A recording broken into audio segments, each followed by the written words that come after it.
Testing. Microphone check.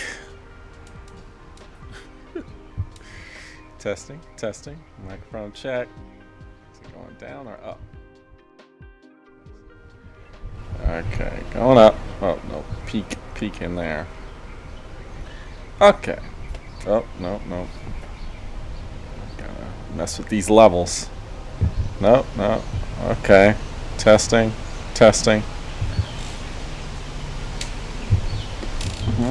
We gotta get it right first.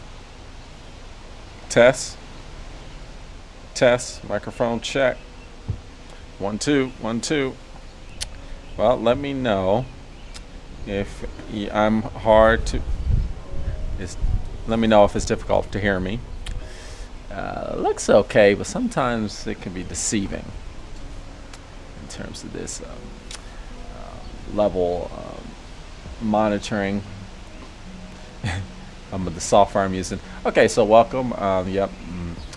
This is Black Ponder Philosophy channel here on YouTube, and I'm the host, Neil Trotter. And okay, cool. We got some people already. Okay. Hello, Lionel Daniel. And I'm well aware, not the biggest YouTuber around, so we get maybe a few viewers, which is totally fine. And then I'm also aware that most people actually watch these live streams after I live stream it, and so I save it, so it's all good. I'll just talk, and if somebody wants to chime in, that's cool. Yeah, so today's topic is why debate is necessary. Yep, that's today's topic. And I'm doing live streams on top of the usual YouTube videos I do, because I'm trying to one up my philosophy game, trying to get better at philosophy. Maybe promote from philosophy enthusiast to amateur philosopher. That would be nice. But how do I do that? I gotta start having conversations instead of just talking directly at people. It's time to talk with people in conversation. So that'd be nice. So let me unpin my comment here, because we ready to roll. Okay. Cool. So we can get started here. And also, so we got this topic, but we're just hanging out. We're chilling. We're just it's not a formal discussion, right? We're just hanging out. So if you want to go on a sidetrack or a tangent, want to change topics, that's cool. I usually go on tangents, and then I bring it back to what we were originally talking about. But I'm not one of those people who gets upset no, you have to stick to the topic. No. We can go on all types of tangents. It's fine. Usually the topic is just just a thing that I have, so I don't have dead air. But it's important. So I'm here at my porch of my residence here, like last time. And let's have some conversation here. Good to see you again. Good to see you again too, Lionel Daniel. Did you read Thomas Sowell, Intellectuals in Society? No, I did not read that. I'm from Inkster, Michigan. Okay. I know Michigan. Isn't that the Mitten State? Right? Yeah, it's the one that's shaped like a mitten, because it's surrounded by all the Great Lakes.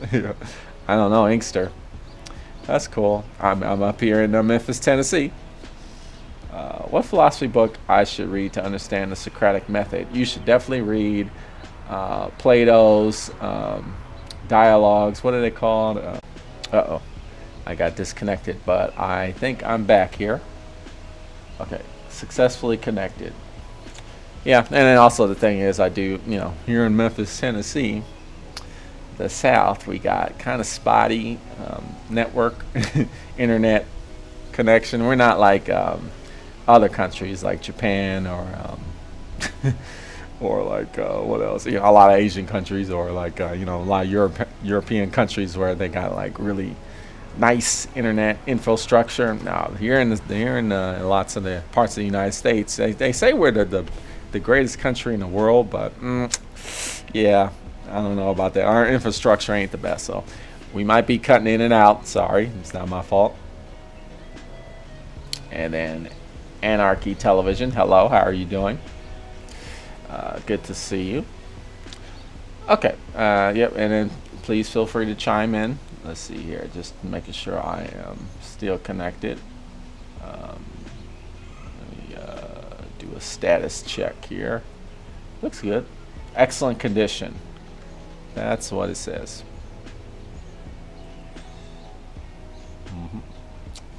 So hopefully that'll be good. Hopefully it's not lying to me. Just moving this window correctly. Okay. Okay. So let me start with the topic. Yeah. What got me thinking about the topic? I've always thought about this topic for a long time. But what really got me into the topic, I'm subscribed to a YouTube channel. I forgot what it's called. I think it's called like Overthink Philosophy or something like that. It's one of the good philosophy channels. Most of the time what that channel does is it posts like philosophical discussions from the past, and it's kind of like a repost channel. And yeah, they just had this one. It was a debate. It was a very good debate. It was with these three philosophers, and it was kind of like this debate between Marxism and like postmodernism, or and then they started talking about structuralism and then post-structuralism, and it was very. I thought it was pretty cool, and they were debating about like. This Marxist philosopher was talking about, I don't really like structuralism because it focuses too much on like text, and it doesn't really focus on what we really need to focus on, which is like society and the social structures, and it's just too involved in like text, which is kind of abstract. But then they had somebody who was really into structuralism. She was chiming in about how, well, no, actually, structuralism isn't just about text. It goes, it kind of goes into how our society uses text or language to create society, right? And so it was just this back and forth. She was saying how, like, no, actually, structuralism very much addresses the issues of society. But they were going back and forth, and it was a great debate. And I was also looking at the comments, and the comments were talking about, this is a good debate. And then there was this one comment that said, I don't even know why this is called a debate. This is more like a discussion. But the thing is, like, I said, like, I think I replied to the comment like, no, this is how debate should be. Right? This is what an actual debate is. And in today's society, the world today, what do we mean when we say debate? Are we talking about like a flame war on Twitter? Like, is that that's what we think a flame war, a debate is nowadays? What is it, like a rant video? Somebody just ranting and raving about some issue they're disgruntled about, and that's considered a debate nowadays? Or like what else? Just somebody just giving hot takes on Reddit. Or there's people on live streaming places like Twitch, and they just watch like a video, and then they just give their hot takes about it. And then people like give their hot takes in the comment, and this is what debate is nowadays. Or and then you can even go further and say like what government officials do in Congress when they are talking about issues. Are they really like discussing issues?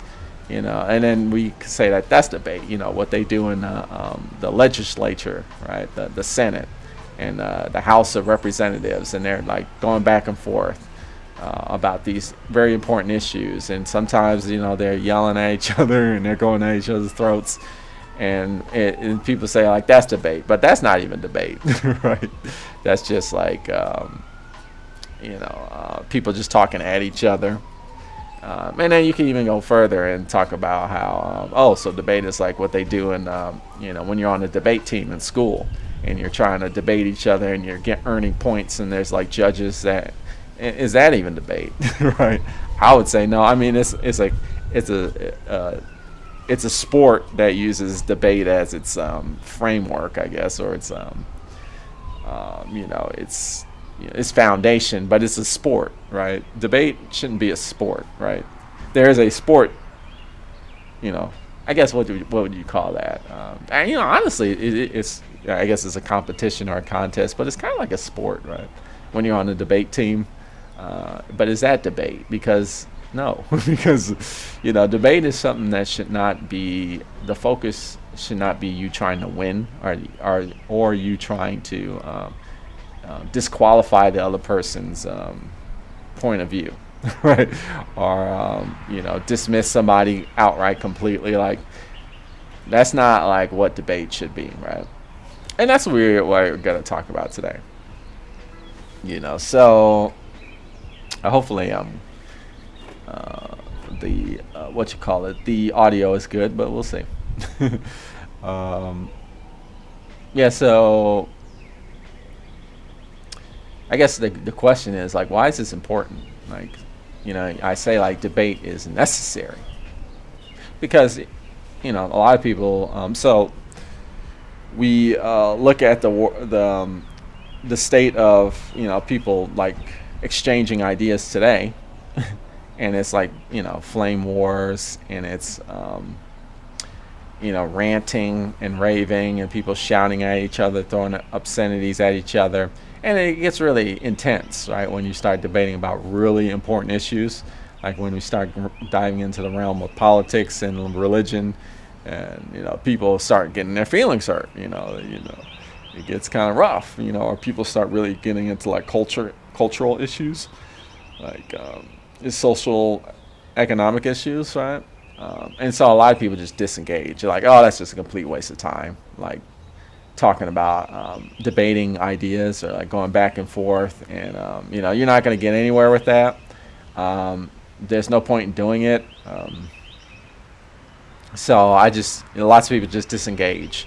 They're like, and so what happens is the whole tribalism thing goes into like full effect, where people just like, I'm just going to go hang out with like-minded people. And if somebody comes at me and starts saying things I disagree with, I'm going to just kind of become one-dimensional and just leave the conversation as quickly as possible. And that's put us in a very bad trap as a society, hasn't it? Right? This question is just I'm posing the question here. I think it has. Right? It could be hard, because when you think about like humanity, the problems that face humanity today, the big issues that people struggle with, human beings struggle with. What does it all go down to? Like, what is this? The fundamental underlying cause of a lot of these problems. I would say stuff like homelessness, right? Those kinds of things. Climate change, right? Even things like wars, right? Things like that. Social equality, racism. What does it all come down to? Really, it just comes down to a conflict of ideas.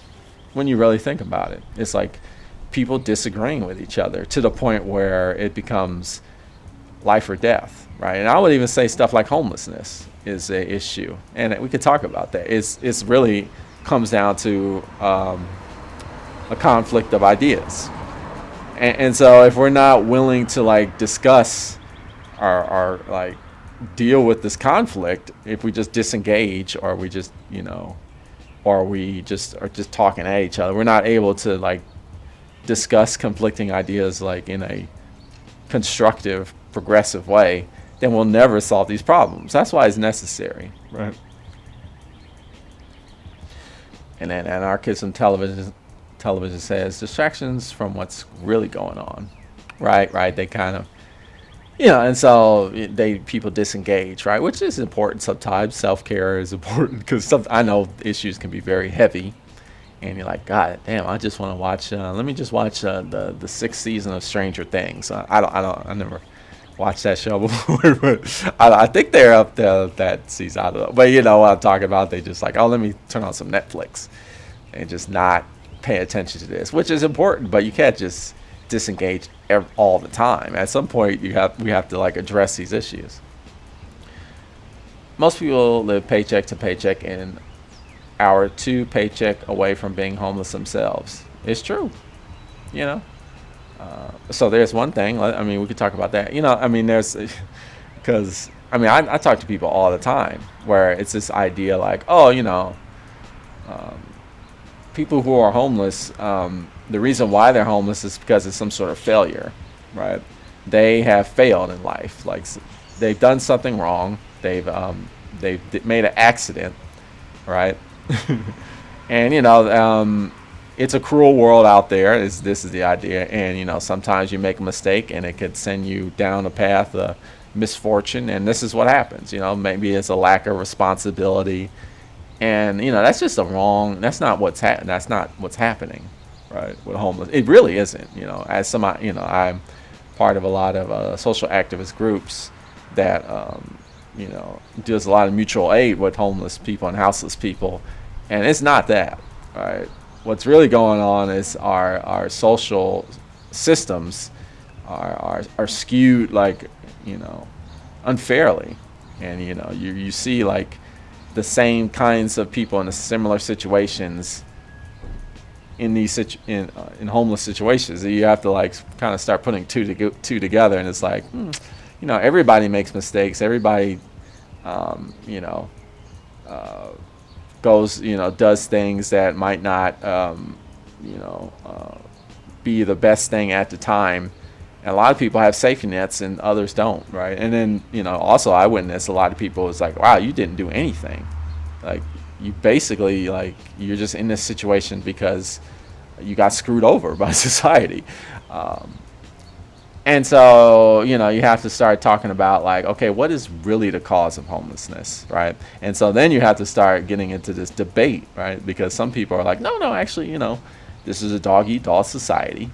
And then that's this idea, that's this concept, where it's like, and there are winners and there's losers, right? And so you got to make sure, and so I go against that. It's like, well, no, like that the society isn't like that naturally. Like this whole like social Darwin type of conception of survival of the fittest, and like successful people are the ones that know how to game the system that is life. And if you see people on the street, that's because they're not working harder. And it's like, no. And so at that point but there's a lot of people who identify strongly with the dog eat dog, and like, oh, I'm successful because I picked myself up from my bootstraps, and they really hold on to that concept, right?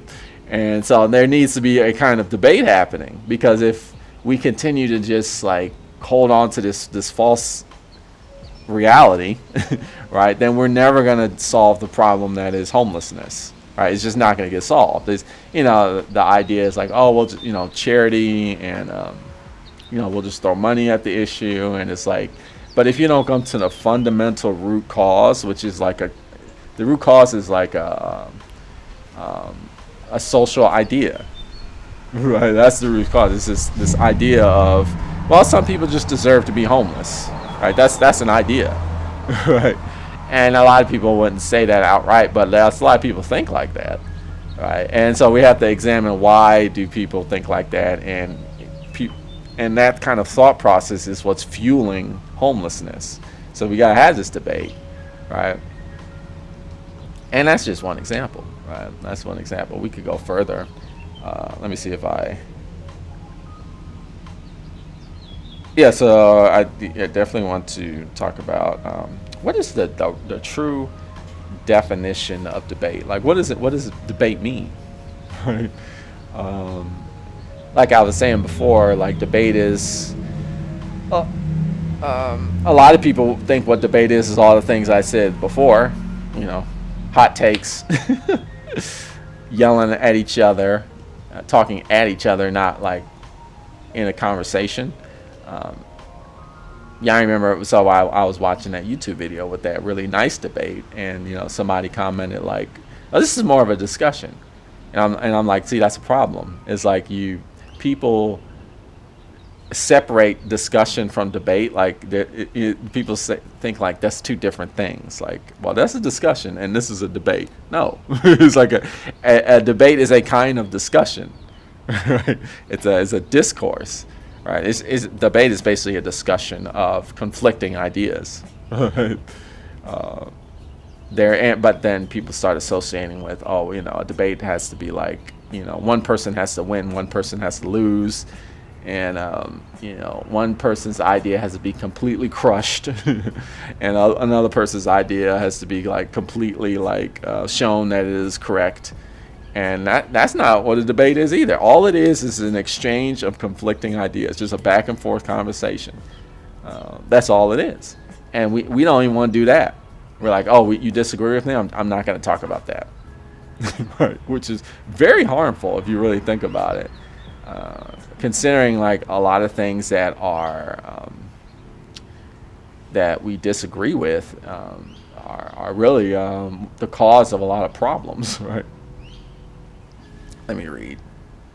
If you haven't ever been homeless, you really don't know what it's like and what can put you there. Yeah, it's true.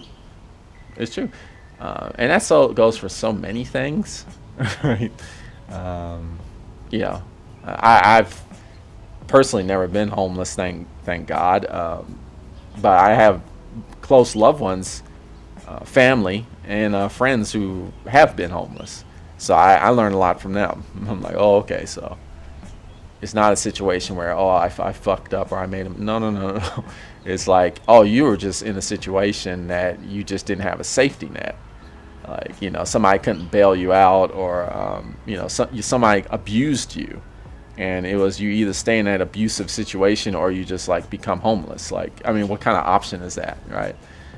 And so that's a societal problem, right? But nobody wants to go there and talk about those kinds of things. Right? But we do need to talk about, I mean, the issue of homelessness is so, like, the way we frame homelessness is just so, limited in like this little box. And really the issue is, huge, but we're seeing it in this little like narrow focus that you can't. But the problem is once you start widening the focus, you get people start like, that's not what I thought. And then they start like, well, if I accept these other reasons why homelessness exists, it's gonna like go against what I believe and what I think, right? And people don't want to give that up, right? And that's what I'm saying. Like, debate is important. Like, the ability to like kind of really wrestle with your ideas and like say, really like, well, what do you think? Or like, how do you feel about that? Or like, I disagree with you, but give me some examples as why I should agree with you, and really like be open to it. Not like, maybe not like, okay, I'm going to believe everything you say, but let's hear your arguments, right? Because you might learn something. That's definitely happened to me, for sure. Two opposing views, presenting evidence or facts of their views, maybe. Could be the case. I mean, we could talk about like a more complicated. I mean, homelessness is very complicated, right? But I always like that. I mean, there's so many. Like climate change, for instance. I mean, that's kind of going along the lines of presenting evidence and facts. Like, there's plenty of people who still think climate change is a hoax, which is like, it's crazy. And so we're living in this age where it's kind of like, well, if you don't believe that this is happening, I don't want to talk to you anymore. Problem is, like, a lot of people who don't believe that it's happening have a lot of power, right? They're like politicians, right? So at a certain point, you're gonna have to like, come up to them and be like, hey, I'm challenging you, right? And an interesting thing that happened, you know, recently here, well, not in the state of Tennessee where I live in, is where this state, Tennessee, is really struggling with like gun access, and that's I guess that's like a United States of America issue, right?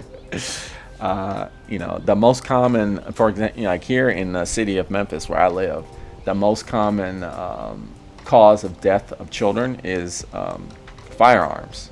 That's why most children die in the city is firearms, which is horrifying. It's absolutely horrifying. And so I mean, that's not funny, but what's sad, what's ironic, which I laugh at irony. I guess it's an escape mechanism, escapism, but it's unprecedented how much access to guns we have now. It's so easy to get a gun, and it's like people don't want to make that connection, right? And the problem is, so what happens is we got these Republican politicians in Congress, in the Tennessee legislature, and then they press the idea like, are you going to do something about gun rights and then or gun access? And they literally say, I'm not talking about that. Right, so I don't know. It was like global news, or at least national news. There was representatives who just was like, it was three of them, right? And I don't know. You may have heard of this. It was three. This happened like a month or so ago. One of the representatives is a representative from here. They went to the state capitol and they had their meeting, the legislative meeting. And they protested. They're like, we're gonna hold Congress. We're going to apply civil disobedience, and we're not gonna let this meeting continue unless we start talking about gun access. And and they broke the rules of like the meeting rules, and so like two of them were kicked out. They were like, oh, you're out of here. You're not gonna be a politician anymore by the legislator, right? So they got kicked out, but the rules are, what happens is when you get kicked out of the legislator, you get sent back to where you're from, and then your constituents, the voters, get to decide if they want to keep you or not. And so our constituents were like, oh no, we're keeping you. And then we sent them right back to the legislator. And it forced them, right? It forced them to be like, okay, it's time to have this discussion. So that, that's debate right there. It's very messy kind of debate, where it's kind of like, that's an example of like a very important issue, gun access, which is like a huge reason why people are getting killed, right? And that's something that should be debated as well. Like, why are we so obsessed with guns? Like, what is this? What is this thing? And now, as people are finally starting to like, we're forcing our politicians to be like, okay, you're gonna at least talk about this. You're not gonna just sidestep this issue anymore. Right. You can kick us out, but there's people who want to talk about it, right? And so Anarchy Television says belief is always in conflict of knowing. Yeah, I suppose so.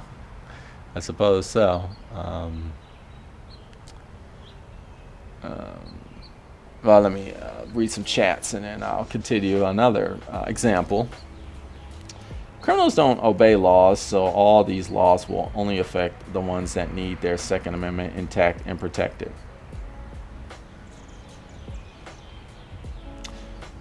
I mean, I can dissect that that comment in so many ways.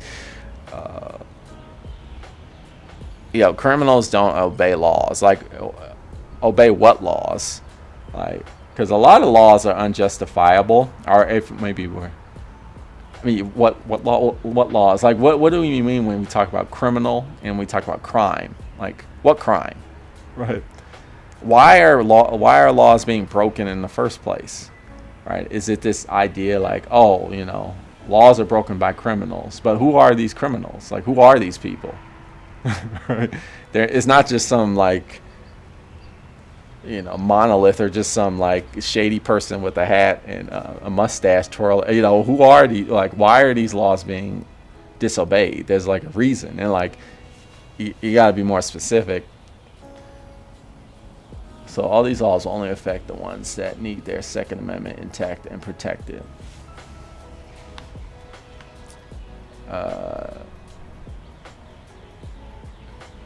So they need their Second Amendment intact. Why do they need the Second Amendment intact? Like, why is that so important? Which I find very strange. That we're like really fixated on that here in the United States of America. This whole Second Amendment, the right to bear arms. Like, where is this fixation? I understand, like, it comes from the idea like government was ransacking people and going to people's houses and like taking away their resources, and so like the populace has to defend themselves.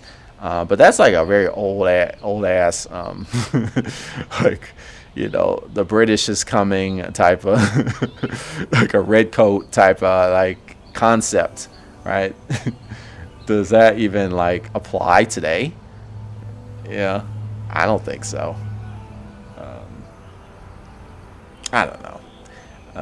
But please continue with that line of thought. But another example, and this is kind of like, I'm kind of fixated on the United States of America, where I live, is the abortion thing, right? That's a very hard thing to talk about because it is definitely belief, right? Compared to knowing, is a belief where it's like, which I think is very important. I think I'm gonna just do a video just on that, because it's these two views, right?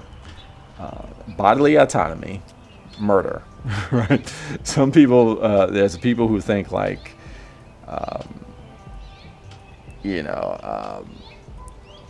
the life that's within the person bearing it, the fetal life, they have the right to do whatever they want with that life, right? And then the bodily autonomy, right? And then there's the other view that's like, well, no, they don't have the right to do it because there's a living thing, there's something alive that potentially would be a living human at some point. So I mean, you got to be more responsible than that, right? And I'm a pro-choice, I guess what you call it. Just to give you background, like I'm for abortion access. I'm one of those, even though I live in a state, Tennessee, where that's illegal. That's illegal. But both sides are kind of like, there's holes in both sides of this argument, right? And there needs to be like a real true debate about this, but nobody wants to have that debate. Nobody wants to have that debate because people are afraid, because it's such a charged thing, right? Nobody wants to talk about it, right? Just talk about the logic and reasoning behind it, and like, what do we really know? You can go through all types of things where it's like, I like to. We can talk about that for. Let me just dive into this a little bit. This might be like its own separate video, but I actually did a video about this kind of a little bit where I think it's called Life's Work. And as a text I did, it's on. It was like the last abortion clinic or reproductive rights healthcare clinic in Mississippi, which I don't think that exists anymore. It might exist, but it definitely doesn't offer abortion anymore due to what's going on. I talked about this a little bit. Um, the concept of so there's some people who are like, look, I have I have the right to my body, right? And it doesn't matter whatever's happening to me, whether it's life inside of me or not. Like that, I have the right to this is my body. I can do what I want. Even if the thing's connected to me, that's my right, right? Uh, you know, that's valid. I would even, but I think, and so then the opposition is like, no, you don't have the right. But the thing is, like,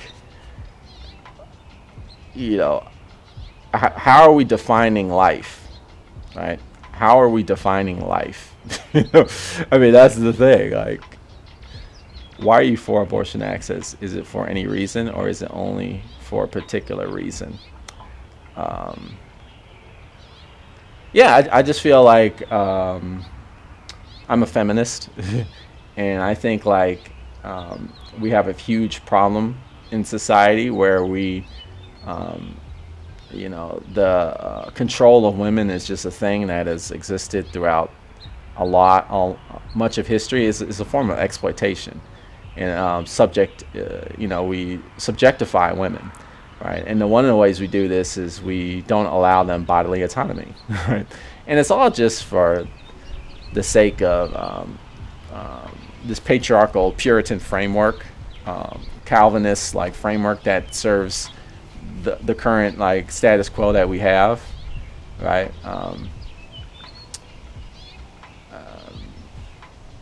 Yeah, that's why I think like ultimately I think restricting abortion is just a way to objectify women ultimately, right? I mean that's really I think that's what it's all about, and I'm against that. People should have the right to decide what they want to do with their bodies. Now, I know the counter argument is, well, what about the fetal, the fetal like that life has rights too, right? But does it? You know, and we can talk about that. Rights of community are hello, mate. Let's go. Rights of community are above those of individual. Individual is only possible because of the community, not other way around. Right, but I mean, there's a balance, right? And because what is a community? Like, what is a community? A community is a collection of individuals. It's kind of like when people talk, we get fixated about like corporations. Like, the problem is corporations. It's like, but what is a corporation? A corporation is not just something that exists. A corporation is run, operated, and controlled by who? People, right? And ultimately individuals, right? Same thing with a community. A community is not, communities are a collection of individuals. So the individual is just as important as a community, because without individuals, there is no community. Now, that's not to say community is not important too. They're equally as important, right?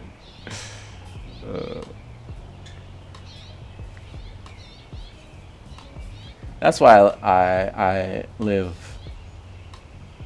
I love living in America, because the individual rights do come above any society. Well, I think I think it should be a balance. I think individuals should be equal to the community, and the community should be equal to the individual. I think one of the problems in this country is we kind of do fixate too heavily on the individual, and we don't really care about the community or the society, and that causes problems. But I think leaning too heavily on like, oh no, you're just a cog in the wheel. You really don't have an identity other than what your community is, right?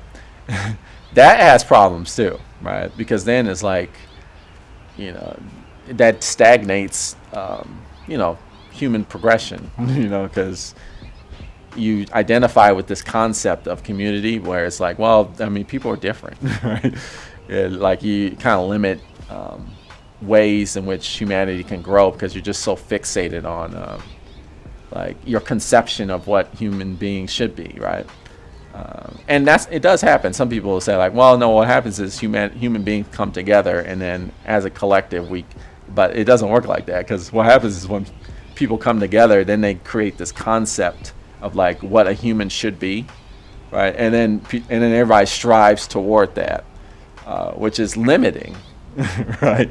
Whereas like you need individuals to like, okay, wait a minute, maybe you're wrong about this, or like, oh, maybe human beings shouldn't do this, and you should allow that kind of freedom to take place, right? As opposed to like, look, our society says humans should do this, and if you don't like it, then that's tough, right? There needs to be some sort of like freedom of the individual to help the community grow, right? But also like there needs to be this idea like, okay, community should be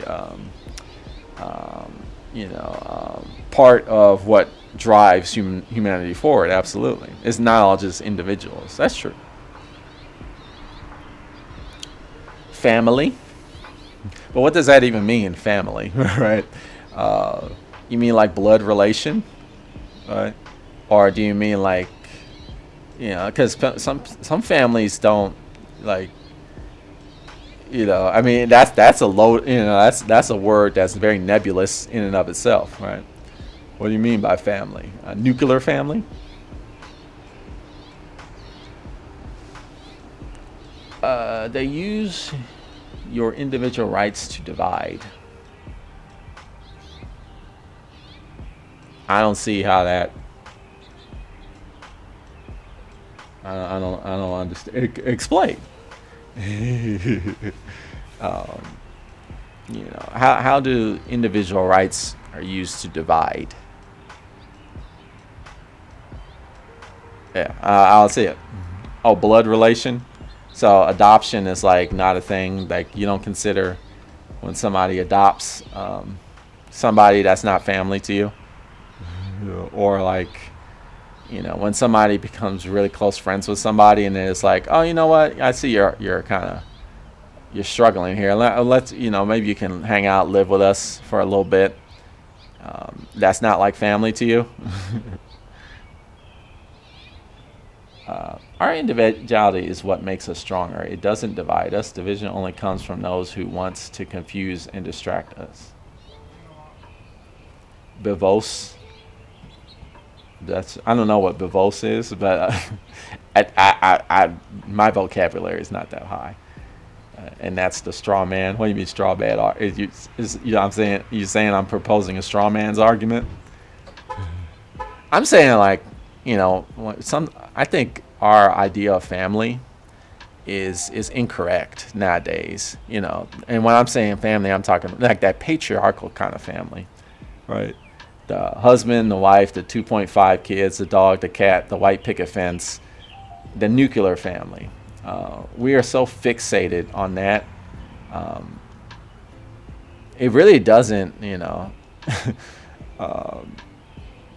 families fall apart because we're so fixated on that ideal that isn't really,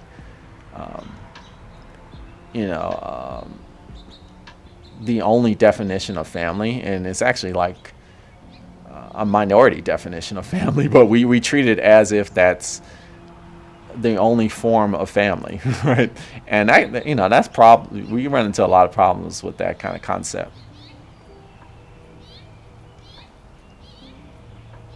You draw your right from your community. Well, it depends. Like, what if your community has like fucked up ideas, right, about certain things, right? Like, what if you live in a community where it's okay for like older men to like go out, have romantic relationships with like minors, right? Which is, some communities are okay with that, and so like that community is fucked up, right? And to be quite frank, the United States of America has plenty of communities that have those kinds of fucked up, ideas, right? So you have to like, what is the communal values and ideas? Sometimes you need individuals to like call the community out and say like, no, it's actually like this idea or this right that we think is something that should be done. Like, it really shouldn't. We are social animals. We're not Borg. Tell me what is uniquely yours. Well, I also reject that whole concept of, that's another thing that we are often fixated about, like possession. And that has nothing, I'm not saying that has to do with community or like individual. Like, we kind of, that's another thing we get fixated about constantly. Whether it's like, oh, the individual owns this or community owns this. We got to like escape that whole like notion of possession as like a form of power, whether it's community or individual. Right? That's another thing that I feel kind of like leads human beings astray. This idea like we have to possess something to like have control or have like kind of power. That's really destroying us as a species.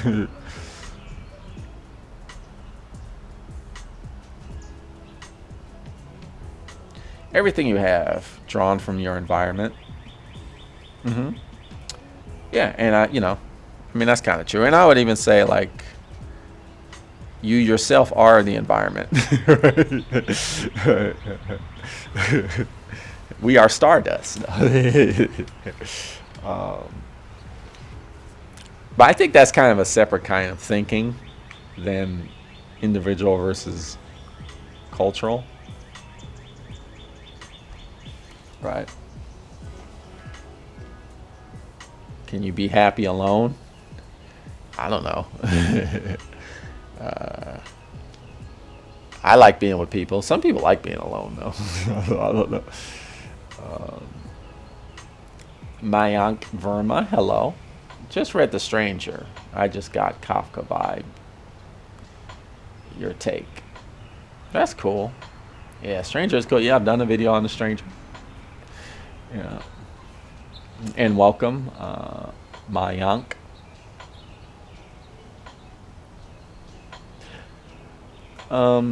Just because we are individuals does not mean we cannot communicate with other free individuals. Okay, so yeah, let's talk about this. So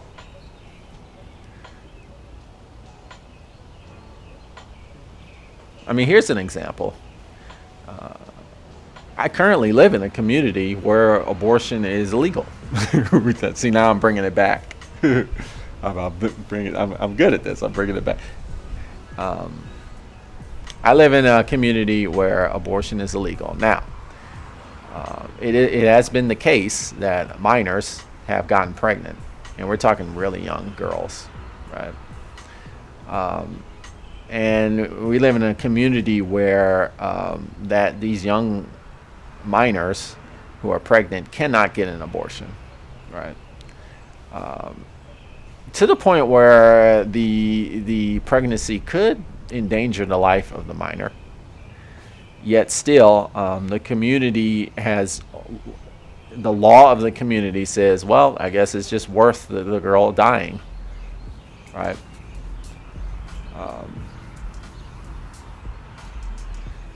And so like in that situation is like, okay, the community laws are one thing, and but they're the individuals within the community are put in danger because of the communal laws, right? And that's kind of more what I'm talking about. Is like, we have to understand that that community is made up of individuals, right? So when you start then the community starts creating laws that exploit, endanger, invalidate, subjugate individuals. You're essentially, what you're doing is invalidating, objectifying, exploiting the community itself. Right? That's kind of what I'm going along the lines of.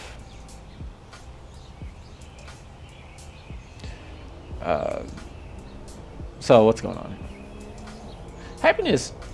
So you're saying individuals does not mean we can we can communicate with each other, just because that's fine. And then happiness is real only when it is shared. But that is community. Okay. Right. But you can when happiness is shared and that's a community, but there's also the individuals are sharing within that community. So I don't see how your argument is excluding like individuality, or like saying that individuality is something that we need to not take into consideration, because I'm missing that part. When you share something with others, you create community. Yes, we are like bees. There is no escaping it. There's nothing wrong with community, but there's also nothing wrong with the individuality too. They're both valid.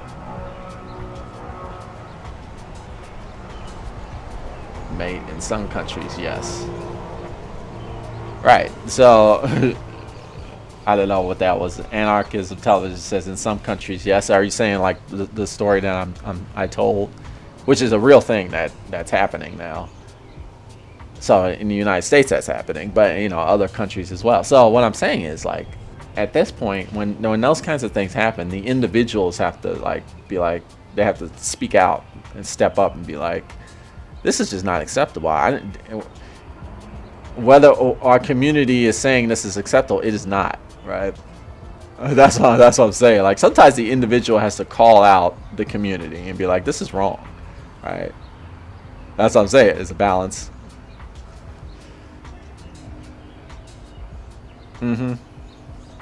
Yeah, okay. So mate, last go. Basically, I agree with that. Like individuality for itself is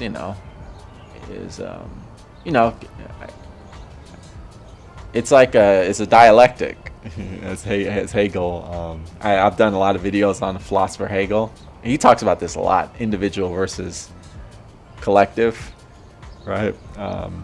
They're both equally valid, and one enhances the other, and vice versa. They both enhance each other. Individual enhances the community. Community enhances the individual.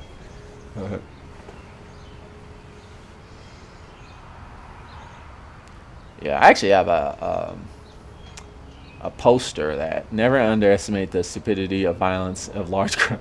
I actually got a funny poster of that. Your boy's like, yeah, boy.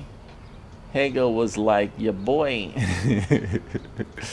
All right, what's up, your boy? I like your take on Hegel. That's cool.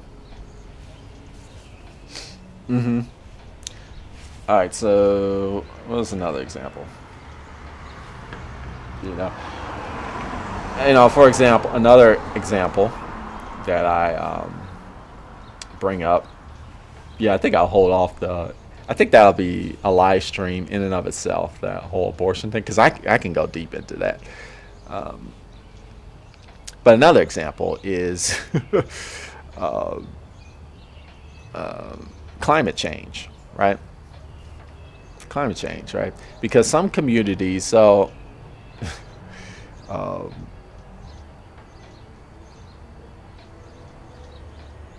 let's see, how do I'll just throw it out there and see what you think. Some communities think it's okay. They don't buy into the whole, like, we need to reduce carbon emissions.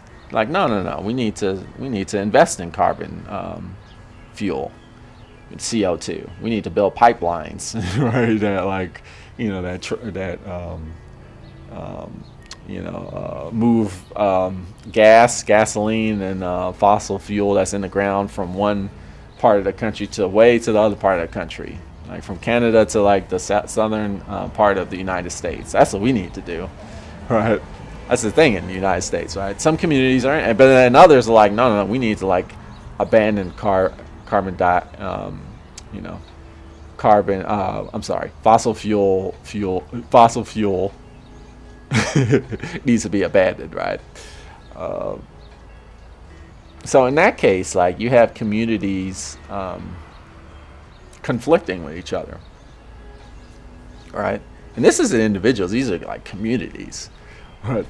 So I think in that instance, like, okay, like we can talk all day about community versus individual, but what about when large communities go have disagreements? I guess then a lot of people are like, well, it's time to have a war, right? But what about the intermediate step, like a debate, right? Like a debate, right? Like going back and forth to be like, okay, maybe we should really think about like why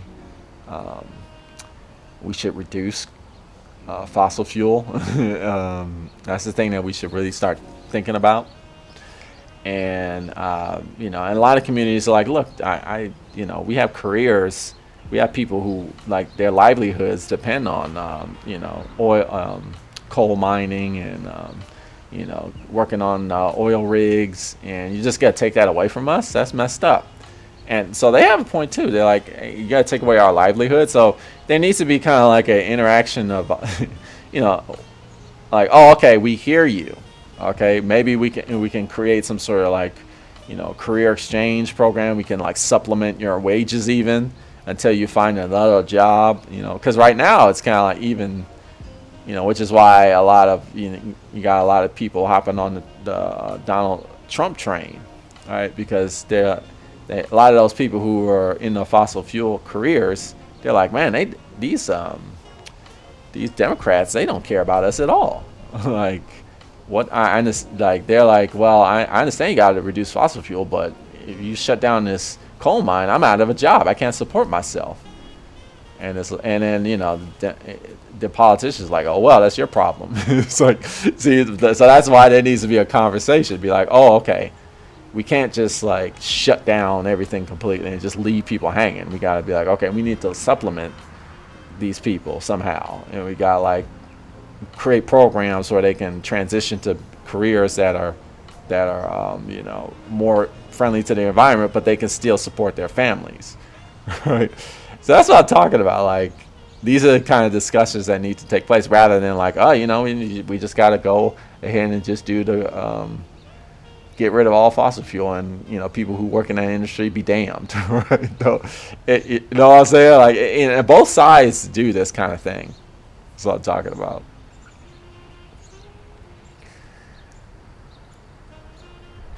Okay. There's nothing environmentally friendly about how cobalt and lithium are mined. Oh, you're talking about like for batteries?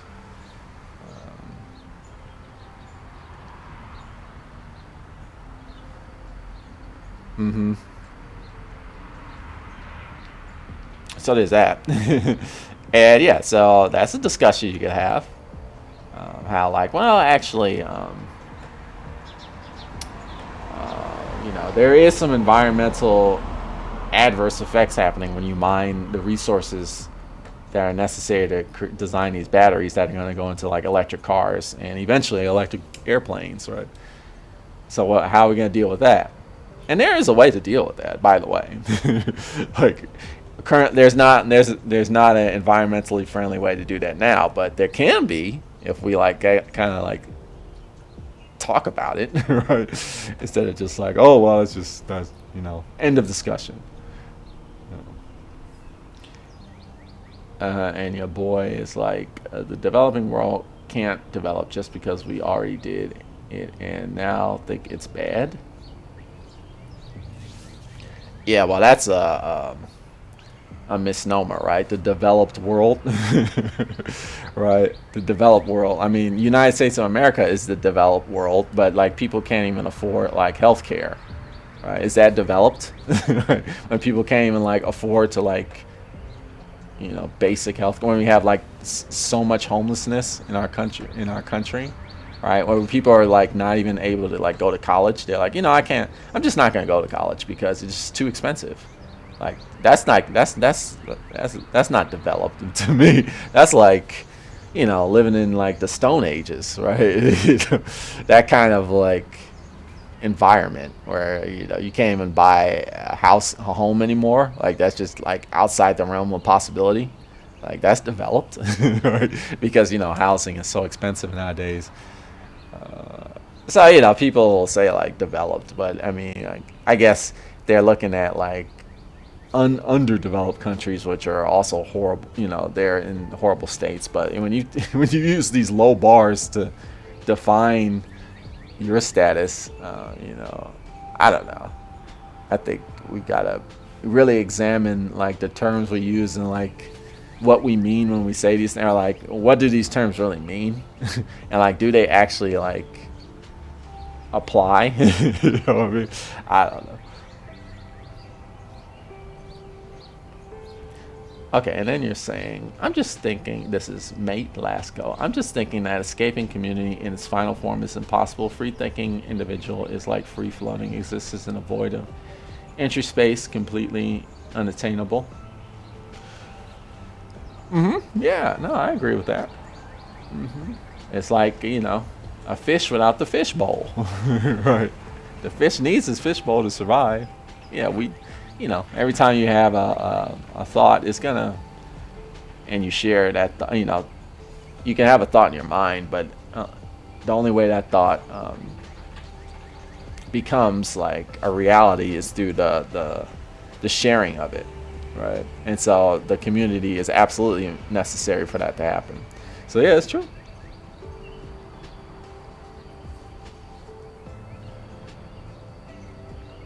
And you wonder why there's homelessness? Homeless? Yeah. You wonder why there's homeless. Well, I got a pretty good idea why homelessness is a thing. I don't know how everybody else feels about it, but I think I'm pretty confident as to the reasons why homelessness exists. These climate change programs we had good time, meaning West, and now nobody else can do it. Of course, it hurts climate. Just stay poor.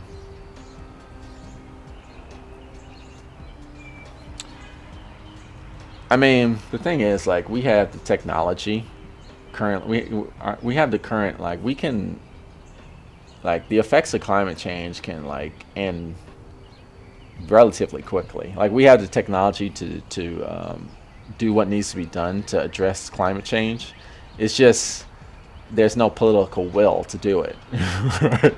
That's the problem, because of corporations that make money off of fossil fuel emissions. Right? That's their bread and butter. Like, there's a lot of money riding in the fossil fuel industry, and so that whole engine is like driving a lot of people's motivations to continue using fossil fuel, right?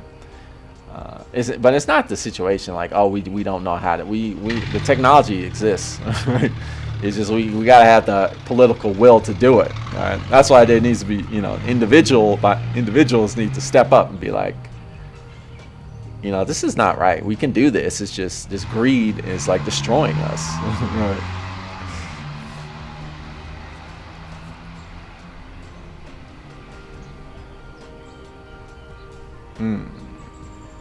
College is a waste of time anyway. And in Anarchy Television, you will own nothing and you will be happy. Is that what they? Who says that? I lost the conversation. I don't know where people are at anymore in terms of the discussion. Sorry. But college is a waste of time anyway. I don't think so. I don't think so at all. Higher education, at least to me, college was very important in my life. It really opened a lot of doors for me, and I would go so far as to say college for me was priceless. It was absolutely. I mean, I couldn't put a price tag on it. From all the benefits that it gave me. Higher education really like just opened a lot of doors for me. Not just like economically, but just like my mind, right? Because not everybody can learn on their own. So a lot of people can, but not everybody can learn on their own. Lots of people need guidance and mentorship and like teachers. Like, teachers are like a thing, right? Teachers matter, And some things are so complicated, and even like simple things, like people need to be taught. And then also there's a lot of things that you just have to learn in a group with people, with people who are learning with you. A lot of learning is done collectively, community. There's a lot of community learning, and college provides like a community environment of learning, right? I do not think college is a waste of time.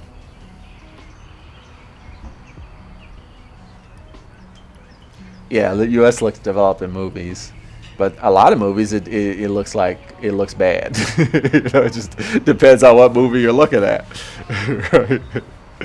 A movie, movies where they're showcasing the ghetto, like Boys in the Hood. You see that movie? Oh my God. There's plenty of movies that shows the underbelly of the United States.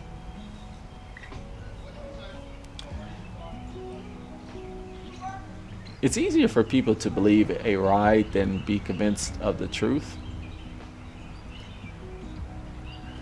Okay. Yago Pasan. Hello. Sorry, I mispronounced your name. I'm sure of it. Sorry. What do you think of nihilism or nihilism? I think that is nihilism or nihilism, however you want to pronounce it, is a very misguided way of thinking. Yeah, I'm not a nihilist. I'm not one of those.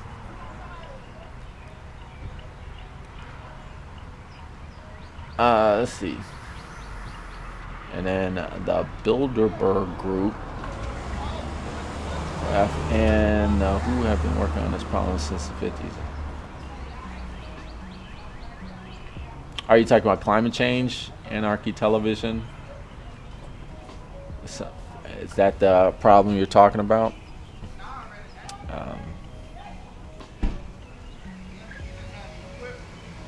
Because it's true. We've known about like that climate change was going to happen along like in the 50s. It's true, and even like if you really do the research, people in the late 18th, the 19th century, like 1890 something, they were even doing research that were like, oh, okay, if we continue to like omit carbon dioxide into the atmosphere at this rate, there's going to be some significant environmental problems down the road that's going to be like life-threatening. They even calculated that kind of stuff back, 100 years ago plus. So it's not like we don't know about it. But, corporations, they're very, very powerful, right? If people are going to make money, like, that's a lot of force that's being pushed, That's a driving force, right? So a lot of people, greed is a thing. Like a lot of things don't happen, or a lot of things that need to happen don't because of greed. That's a thing,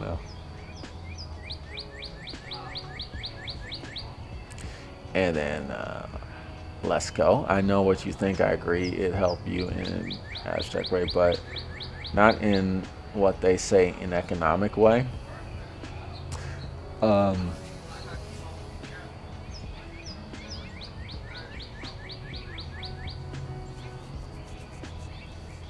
Yeah, not as much anymore. I think still, like, if you do there's like research done that says like you still will earn more money over the course of your lifetime if you with a college degree than if you don't have a college degree.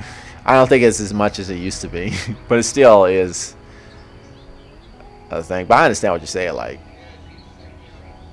a college degree doesn't mean as much as it did, like in the previous generation, like the boomer generation. It was worth a lot more in the boomer generation, Generation X. Like it was a lot more. The millennial generation, Generation Y, that's me. Generation Z, it's not as worth as much nowadays. Firstly, because it's very expensive, and secondly, because a lot of you know, careers or fields, a lot of fields, they only care about like your portfolio more so, or the work that you've done already. They're just looking like, okay, what have you done? And then, there's also all types of careers where it's just like, who do you know? Right? Like, well, I think somebody said that.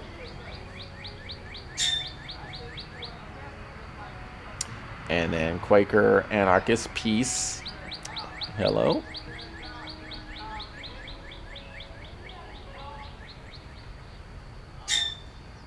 University helped me too. Yeah, it taught me critical thinking skills. It surrounded me with people who thought differently than I did. So I had, discussions with people. And I come from a lower middle class like community. Uh, you know, not like a rich community. So the schools, a public school system, so a lot of very complicated concepts were just out of reach for me in terms, because public school in the United States of America is also highly underfunded. So that most public school kids, even in high school, they don't have access to like advanced mathematics, like like calculus or physics. They don't usually learn like physics at like the anything past like communities that have like private school, for instance. You might be in high school. You might be exposed to like calculus or Newtonian physics, right? A little computer science, right? Like really kind of advanced. I guess not advanced to many countries, but here, like in the United States of America, if you go to public school, you're not going to learn any of that. Even in high school, you're not going to learn any. You got to learn like basic algebra, and that's about it.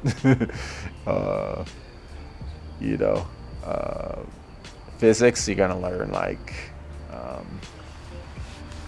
what is it? A force equals mass times acceleration squared. And that's about as far as you get. And it's not the fault of the teachers. It's just the textbooks aren't available. The students are dealing with a lot of stuff, home stuff. They don't have social resources necessary to deal with. So they're bringing a lot of their issues to school, and teachers aren't like therapists and psychologists, so they got to deal with that while trying to teach. It's our school system's jacked up.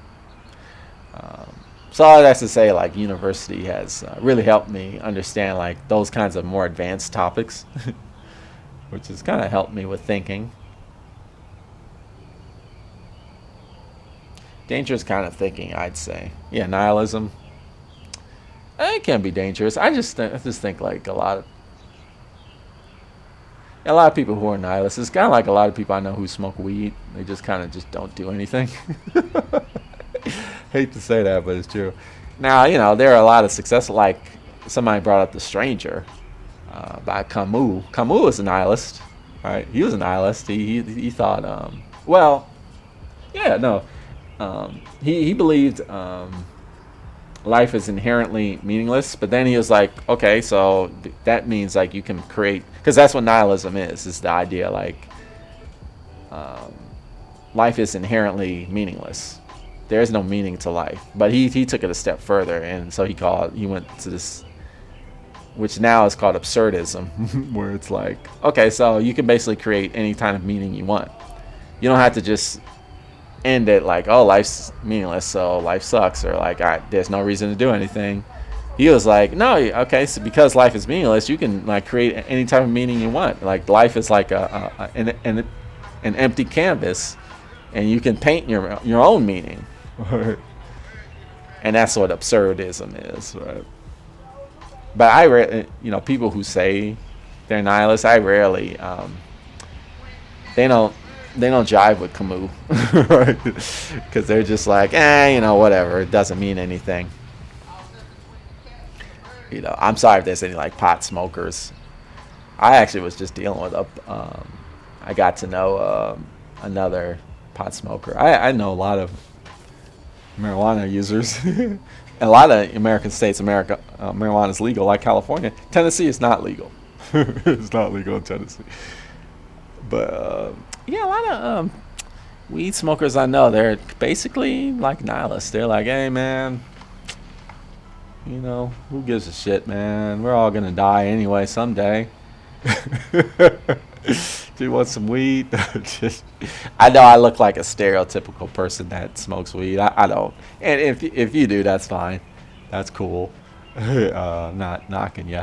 I've just said I've yet to meet somebody that's actually kind of productive. Maybe one of you are.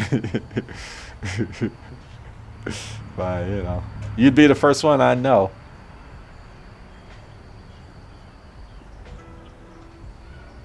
Who is the author that influenced you the most? I guess again, I'll say it a lot of times. I'll just I'll repeat. That would be my well. Let's think about this for a minute. Yeah, so the author. I was gonna say text, because the text that influenced me the most is the text I made a video about. I think it was my first video that I put on YouTube, and it's Walden, and it's by philosopher Henry David Thoreau. That text influenced me a lot, a lot. I read that text every year at least once, but that's not the author. That's the text, because he's written a lot of other stuff that I'm like, yeah, that's fine, but you know, it doesn't really it's okay. Like I read a lot of Thoreau's other essays. I'm like, Civil Disobedience is very good. Civil Disobedience is a very good. But I've read a lot of his other stuff, and I'm like, that's fine. But I would say like the author that influenced me the most would definitely be Judith Butler, who is a living alive today. And they are most famous for their work Gender Trouble, which is a work of feminist theory, and that book influenced me a lot. But basically everything that she writes like really like puts me on like a just opens up a whole Pandora's box in a good way. Just like opens up my mind. I'm like, man, I did not think of it like that. So I would say that author, Judith Butler. You seem to me like educated individual. That's argument for university in any case. Yeah, that's true. I mean, university is what you make out of it, because there's a lot of people who go to university. Some of the stupidest people I've ever met in my life were PhD students. So I mean, it just depends. There's some people who just got a free ride. It's like their parents are just paying for it, and they're just like, and they can't fail because I've seen it myself. I'm sure maybe you have. I mean, it's a real thing, right? It's no use trying to hide the fact that you got some people who are just basically like they're basically supporters of the university, and they got their kid in the university, and their kid could fail a class, technically, but the teacher's gonna give them a C because the parent is financially supporting the school, right? So those people that go to university and graduate, they haven't gotten nothing from university. The only thing their lives are worse because now they understand like, oh, okay, this is how life works. You're rich and then you get everything you want. Right? I know quite a few people who like that's their college experience. So it just depends on the kind of situation that you're in.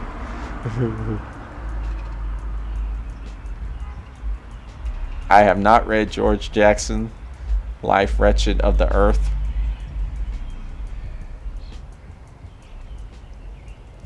Nihilism is good if it's productive.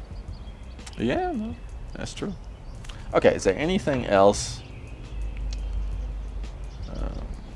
I'll be right back. I forgot. I gotta feed my doggy. Give my doggy the food. Let me just type it so people know. BRB. Feeding my doggy.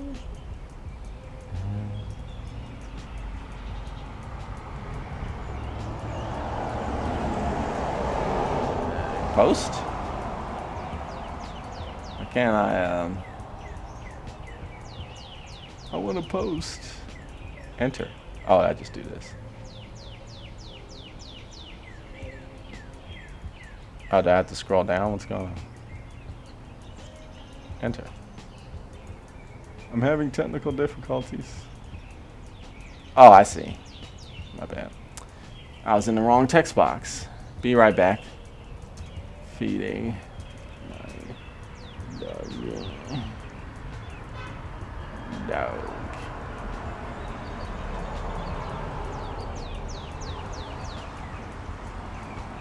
Alright. Close. Alright, cool. I did it. Excellent. Pin. Right back.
Okay, I'm back.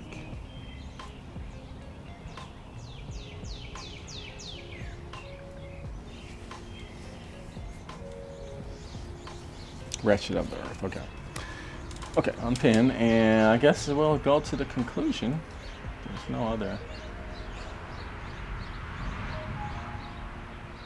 Oh, I never did pin it. Okay, cool.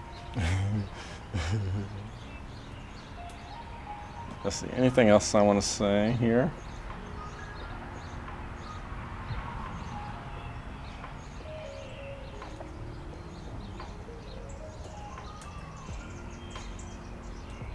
One of these days I'm going to get good at this. But basically that's all I wanted to say for today. Is that, yeah, debate is necessary. Why? Because the fundamental reasons behind a lot of our problems we face as human beings, like our collective problems, not our individual problems, are not even our community problems, but like as a species, right? These problems are problems of ideas, right? It's like philosophical disagreements. Ultimately, if you think about any kind of problem that we face today, in terms of like that is the cause of human suffering, I would say go so far as conflict of ideas, even like disease, right? Even disease, you might think like, well, disease has nothing to do with philosophy or ideas? Sure it does, right? First of all, like, you know, healthcare is not free to all, right? I mean, that's a huge cause of disease right there. And that's just an idea thing. Like, you know, why do we not have healthcare free for all? Because lots of people think like that's not a thing that should be, while other people think it's a thing that should be, right? It's conflicting ideas. Even like, you know, when the pandemic was at its fiercest and people was like, I'm not wearing a mask, that's an infringement on my freedom. But you're gonna allow the disease to spread and kill more people. Like, well, I'd rather, you know, well, some people thought like, oh, this isn't even real. So there's that. And then some people were like, no, it's real, but you know, there's some things we gotta sacrifice for the sake of our freedom, you know. So that's a conflict of ideas. So even like things like that, like healthcare, or like it's all about ideas. So how do we address these problems? We gotta talk about them, right? And you know, how do we do it? You do present facts and evidence, but the problem is, as we know, a lot of people aren't swayed by facts and evidence, right? A lot of people are swayed by belief, right? And so then we got to talk about belief. We got to ask, like, why do you believe this, right?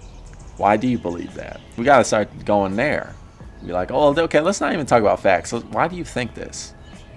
And like, what is the true reason why you believe this, right?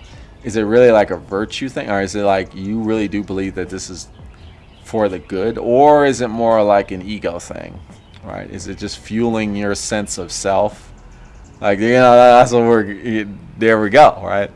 And then there's going to be a back and forth, like, oh no, absolutely not. You know, I think this is, you know, it's the right thing. I'm doing it for freedom or whatever. But then, are you really doing it for freedom? And like, and how so, right? And so there's going to be a back and forth going on, an exchange of conflicting ideas, a debate, right? And at a certain point, it's going to be, you might not reach a consensus, but you know, there's been many situations where I've debated with people, and the surrounding people, the people around me who are listening, are like, oh, okay, you know what? I'm going to change my idea because of what this person's saying, right? You know, debates, which is why, you know, part of the definition of debate is public thing, because it's not just two people, you know, it's not just a group of people in an enclosed area. It's a group of people, you know, surrounded by the public, right? So you're gonna influence people when you do that. I personally, my ideas about many things, fundamental things that I've thought about life, have been changed by just witnessing a debate.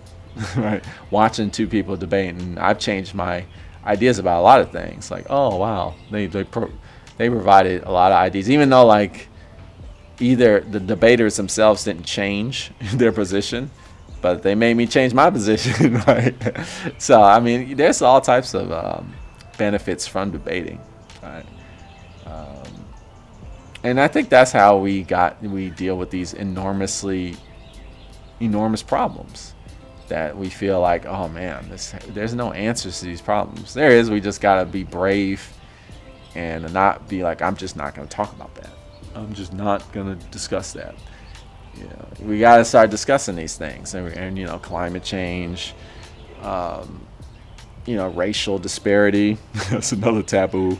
It's like, that's, you know, people are like, well, that's woke. I'm not talking about that. That's woke. It's like, is it? Why do you think that? That is like, and then after a while, like, I'm disengaging. You know, I know some people are just you're not gonna get through to some people, right? Some people are just gonna be like, it's gonna be like talking to a wall, right? And so for those people, like, okay, I'm moving on from this, right? Not everybody can